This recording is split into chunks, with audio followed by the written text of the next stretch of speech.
দেখুন আমরা সবাই মোচা থোড় নিয়ে যাচ্ছি।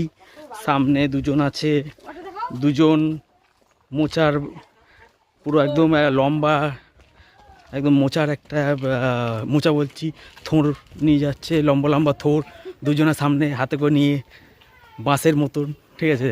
আর এদিকে আমি একটা মোচা নিয়ে যাচ্ছি, প্লাস ওদিকে কোথায়